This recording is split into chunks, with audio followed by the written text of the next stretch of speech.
நள்ளிரவு நேரம் ஊர் அடங்கின பிறகும் ஒருத்தர் மட்டும் முழிச்சுக்கிட்டு இருக்காருன்னு வைங்க. இருள் சூழ்ந்த கிராமத்தோட எல்லையில ஒரு கம்பீரமான குதிரையில கருப்பு ஆடையோட ஒருத்தர் காவலுக்கு நிக்கிறாரு. யார் அவரு? தப்பு பண்றவங்கள தண்டிச்சு நல்லவங்கள காப்பாத்துற ஒரு பிரம்மாண்டமான சக்தி. அவர்தான் கருப்பசாமி. இன்னைக்கு நம்ம அலசல்ல தமிழர்களோட ரொம்பவே பவர்ஃபுல்லான காவல் தெய்வங்கள்ல ஒருத்தரான கருப்புசாமியை பத்தியும் அவரோட பின்னாடி இருக்கிற மர்மங்கள், வரலாறு, அப்புறம் அவரோட வழிபாட்டுக்கு பின்னாடி இருக்கிற ஆழமான அர்த்தங்கள் பத்தியும் தான் நம்ம ரொம்ப டீப்பா பார்க்க போறோம். இப்போ உங்க மைண்ட்ல ஒரு கேள்வி ஓடும். யார் இந்த மர்மமான இரவு நேர காவலர்? பல நூற்றாண்டுகளா மக்கள் ஏன் இவரை இவ்ளோ பயபக்தியோட கும்பிட்டு வர்றாங்க? சாதாரண மக்கள் கிட்ட இந்த அளவுக்கு ஒரு பயத்தையும் அதே சமயம் கொஞ்சம் கூட அசையாத பக்தியை உருவாக்குற அந்த சக்தி என்ன? அதான் நாம இன்னைக்கு தேடி கண்டுபிடிக்க போறோம். வாங்க இந்த மர்மத்தை ஒன்னா சேர்ந்து அவிழ்ப்போம். சரி, முதல்ல இந்த காவல் தெய்வம் கருப்பசாமி யாருங்கிறத நம்ம கிளியரா தெரிஞ்சுக்கலாம். பொதுவா கருப்பு அப்படிங்கிற வார்த்தையை கேட்ட உடனே நமக்கு என்ன தோணும்? இருட்டு, அப்படிதானே? ஆனா இங்கே அது அப்படி கிடையாதுங்க. கருப்புங்கிறது இருள குறிக்கல. அது நீதியோட, அபாரமான சக்தியோட, முக்கியமா தீமைகளை வேறறுக்கிற வலிமையோட ஒரு மாபெரும் குறியீடு. இருட்ட பார்த்து பயப்படுறத விட நீதியை பார்த்து நம்ம மரியாதை செலுத்தணுங்கிறது தான் இந்த பேரோட உண்மையான அர்த்தம். இது நம்ம சிந்தனையே அப்படியே மாத்துது இல்லையா?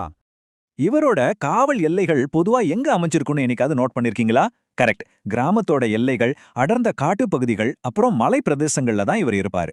இது சும்மா ரேண்டமா செலக்ட் பண்ண இடங்கள் கிடையாது. இந்த இடங்கள் எல்லாமே ஆபத்துகள் அதிகம் வர வாய்ப்பு இருக்கிற பாதுகாப்பற்ற பகுதிகள். இங்க உட்காந்துக்கிட்டு ஊருக்குள்ள வர தீய சக்திகளை தடுத்து நிறுத்துறதும் நல்லவங்களை காப்பாத்துறதும் தான் ஒரு காவல் தெய்வமா அவரோட மெயின் டியூட்டி. அடுத்து எல்லாரையும் மிரள வைக்கிற அவரோட அந்த தோற்றத்தையும் அதுக்கு பின்னாடி இருக்கிற ஆழமான அர்த்தத்தையும் பத்தி பார்ப்போம்.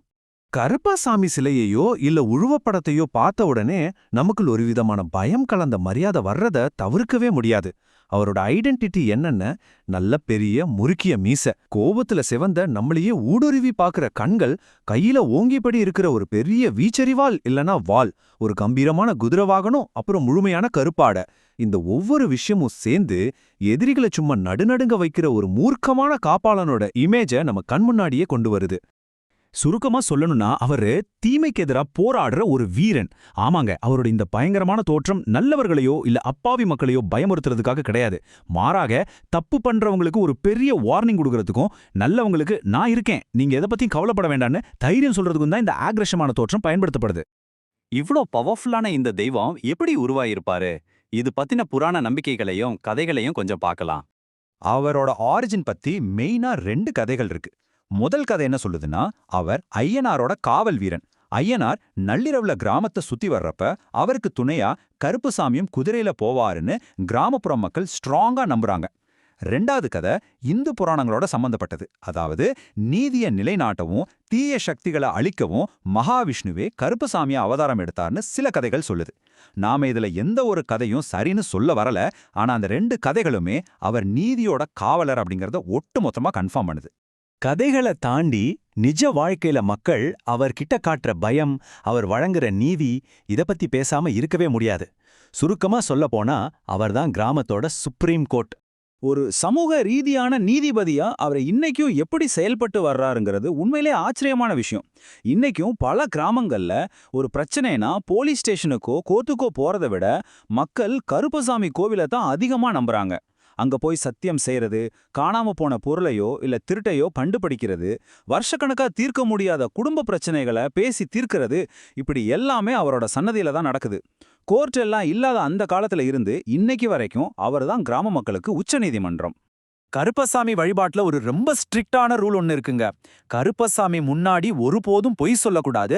அப்படி மீறி பொய் சொன்னா வாழ்க்கையில ரொம்ப பெரிய தண்டனையா ஃபேஸ் பண்ண வேண்டியிருக்கும். இது ஏதோ சும்மா சொல்ற வார்த்தை கிடையாது. ஆயிரக்கணக்கான மக்களோட அசைக்க முடியாத நம்பிக்கை. பொய் சொன்னா அவர்கிட்ட இருந்து தப்பிக்கவே முடியாதுன்னு மக்கள் அடிச்சு சொல்வாங்க. மதுரை அழகர் கோவில் மலையில இருக்கிற 18ஆம் படி கருப்பசாமி கோவில் இந்த நம்பிக்கைக்கு ஒரு பெஸ்ட் எக்ஸாம்பிள்னே சொல்லலாம். இங்க நாம ஒன்ன மட்டும் ரொம்ப கிளியரா புரிஞ்சுக்கணும். அவர் கையில வச்சிருக்கிற அந்த அரிவாள் சும்மா வன்முறைக்கான ஒரு ஆயுதம் கிடையாது. அது நீதியையும் உண்மையும் நிலைநாட்ட பயன்படுற ஒரு புனிதமான கருவி. இந்த உலகத்தோட அமைதியை கெடுக்கிற தீமைகளை வெட்டி எறியறதுக்கான ஒரு பவர்ஃபுல் குறியீடு அது. அதனாலதான் அந்த அரிவாளுக்கு மக்கள் அவ்வளோ ரெஸ்பெக்ட் கொடுக்கறாங்க. சரி, இப்ப அவரோட வழிபாட்டு ரகசியங்கள் அப்புறம் அந்த தனித்துவமான கலாச்சாரத்தை பத்தி கொஞ்சம் பார்ப்போம். கருப்பசாமியை கும்பிடுற முறைகள் மத்த தெய்வங்களோட வழிபாட்டிலிருந்து அப்படியே கொஞ்சம் டிஃப்ரெண்டா இருக்கும். கும்மிருட்ட கிழிச்சுக்கிட்டு எரியும் தீபங்கள், சுவாமிக்கு போடுற பிரம்மாண்டமான எலுமிச்சை மாலைகள், வேண்டுதல் நிறைவேறினதும் நேர்த்திக்கடனா வைக்கப்படுற சுடுமண் குதிரை சிலைகள், அப்புறம் நள்ளிரவுல நடக்கிற அந்த பவர்ஃபுல்லான பூஜைகள், இது எல்லாத்துக்கும் மேல உடுக்கை மற்றும் பறை இசையோட அந்த அதிர்வுகள், இது எல்லாத்தையும் அப்படியே உங்க மைண்ட்ல கற்பனை பண்ணி பாருங்களேன். அந்த இசையோட சத்தமும் நள்ளிரவு பூஜையும் பார்க்கறவங்களுக்கு ஒரு செம கூஸ்பம்ஸ் கொடுக்கும். இப்ப நமக்கு ஒரு லாஜிக்கான கேள்வி தோணும். நிஜமாவே இவர் உண்மையான வீரரா இல்ல இது ஒரு தெய்வ சக்தியா? சிலர் என்ன சொல்றாங்கன்னா அவர் உண்மையிலே வாழ்ந்த ஒரு வீரன், காலப்போக்குல மக்கள் அவரை தெய்வமா கும்பிட ஆரம்பிச்சிட்டாங்கன்னு சொல்றாங்க. ஆனா இன்னும் சிலர் அவர் ஆதி முதலான ஒரு தெய்வ சக்தி அப்படின்னு நம்புறாங்க. இதுல உண்மை எதுவா வேணா இருக்கட்டும், ஆனா தமிழர் பண்பாட்டிலையும் கலாச்சாரத்திலையும் மக்கள் மனசுலயும் அவர் ஏற்படுத்தியிருக்கிற இம்பாக்ட் ரொம்ப ரொம்ப பெருசுங்கிறத யாராலையும் மறுக்க முடியாது. ஃபைனலா கருப்பசாமி கிட்ட இருந்து நாம கத்துக்க வேண்டிய வாழ்க்கை பாடங்கள் என்னென்னு பாப்போம். இவ்வளவு நேரம் நம்ம பார்த்த விஷயங்கள்ல இருந்து நம்மளோட இந்த மாடர்ன் லைஃப்க்கு என்ன தெரிஞ்சுக்கலாம்? கருப்பசாமியோட தத்துவத்திலிருந்து நம்ம கத்துக்க வேண்டிய 4 முக்கியமான விஷயங்கள் இருக்கு. எப்பவுமே உண்மையா இருங்க, யாருக்கும் எந்த ஒரு அநீதியும் செஞ்சிடாதீங்க, முடிஞ்ச அளவுக்கு இயலாதவங்களை காப்பாத்துங்க, அப்புறம் தீமைக்கு எதிராக ஸ்ட்ராங்கா நில்லுங்க. இது சும்மா பக்தி சம்பந்தப்பட்ட விஷயம் மட்டும் இல்லைங்க. இன்னைக்கு எந்த ஒரு சமுதாயமும் அமைதியாகவும் நேர்மையாகவும் இயங்குறதுக்கு தேவையான ரொம்ப ரொம்ப முக்கியமான அறநெறிகள் இது.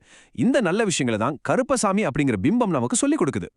கடைசியா இந்த அலசல் மூலமா நாம கன்க்ளூட் பண்றது இதுதான். அவர் வெறும் தெய்வம் இல்ல, தமிழர்களோட நீதி, வீரம், அப்புறம் பாதுகாப்போட மிக உயர்ந்த அடையாளம். இன்னைக்கு நாம பார்த்த இந்த விஷயங்கள் இருட்ட பத்தின உங்க பயத்தை நீக்கி நீதியை பத்தின ஒரு புது எண்ணத்தை உங்களுக்கு கண்டிப்பா கொடுத்துருக்கும்னு நம்புறேன். உங்களை சுத்தி நடக்கிற தீமைகளை எதிர்க்க உங்களுக்குள்ளேயும் ஒரு கருப்பசாமி எழு தயாரா? யோசிச்சு பாருங்க. இன்னைக்கு நாம பார்த்த இந்த சுவாரஸ்யமான தகவல் உங்க எல்லாருக்கும் பிடிச்சிருக்கும்னு நினைக்கிறேன். இது போல இன்னொரு இன்ட்ரெஸ்டிங்கான தகவல்களோட அடுத்த அலசல்ல உங்களை சந்திக்கிறேன். இந்த வீடியோ பார்க்குற எல்லாரும் மறக்காம லைக் பண்ணுங்க, உங்க நண்பர்களுக்கும் ஷேர் பண்ணுங்க. இன்னும் சப்ஸ்கிரைப் பண்ணலனா இப்பவே சப்ஸ்கிரைப் பண்ணி எங்க குடும்பத்தோட இணைஞ்சிருங்க.